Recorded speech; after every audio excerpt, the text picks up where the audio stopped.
Oh, it turned the light on.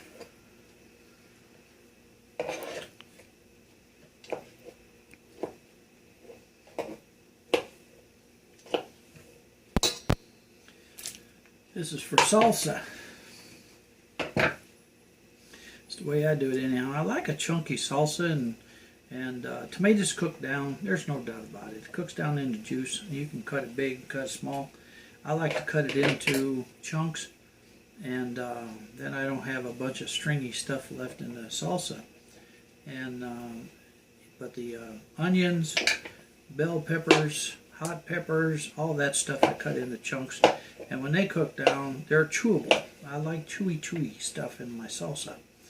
And when I put it onto my chips or eggs, tacos, whatever. Look at that. Whoop. But here's a nice big one.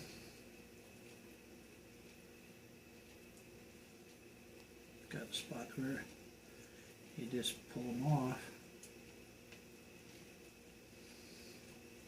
Nothing new. I'm not showing anything new. I do it the same way people have done it for centuries. So, but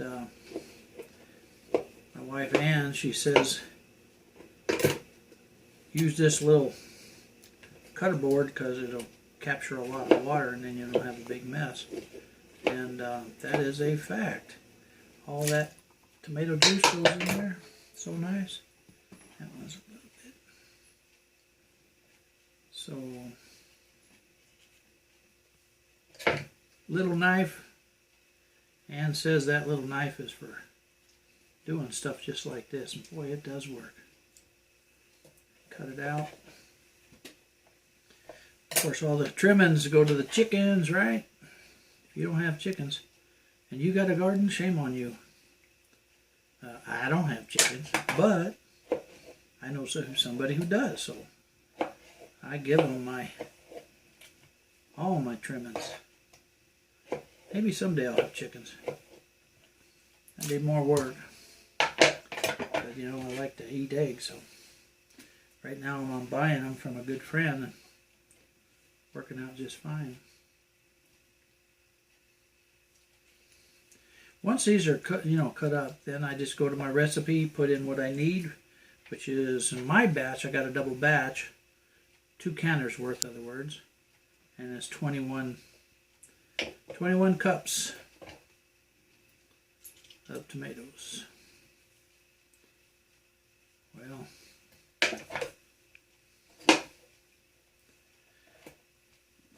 wish you good luck with your garden and your salsa.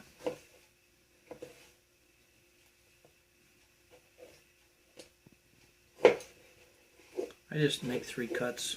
That's the way my brain and my hands want to work together, so you do it your way. Oops.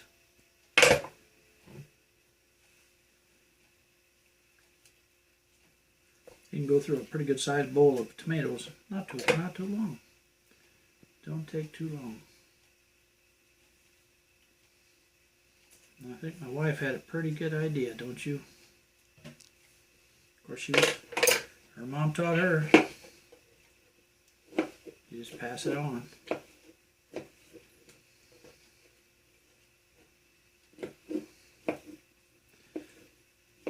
I kind of like these mid-sized tomatoes. They're all meat. You don't have a lot of waste. The super big tomatoes, by the time you trim out around the top, and you know what I'm talking about, when you get that big green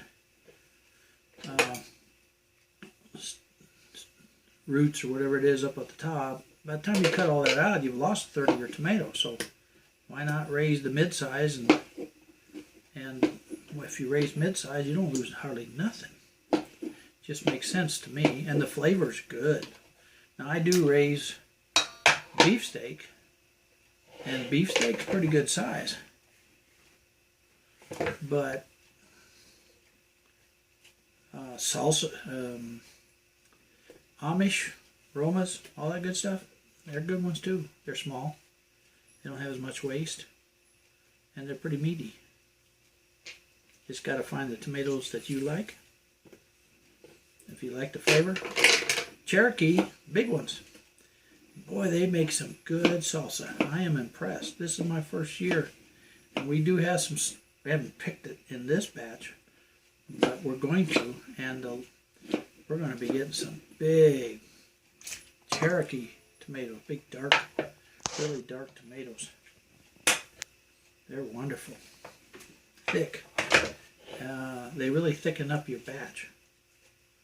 And they darken it up. And it's just so flavorful.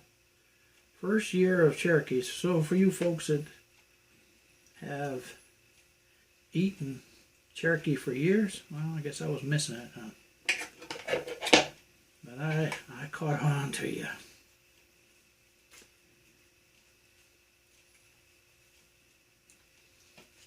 Cut that out, the hard part. The rest of it is.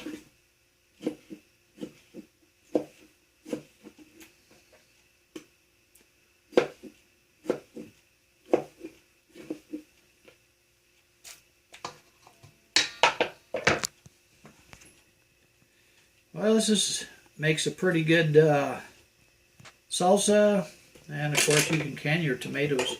Don't have to be salsa. Make a spaghetti sauce, and all of those rich tomato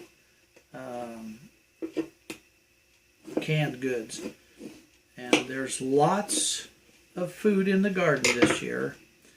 That's a lighter one, but it's still good. There's a lot of tomatoes. So, lots to eat. We'll see you at supper time.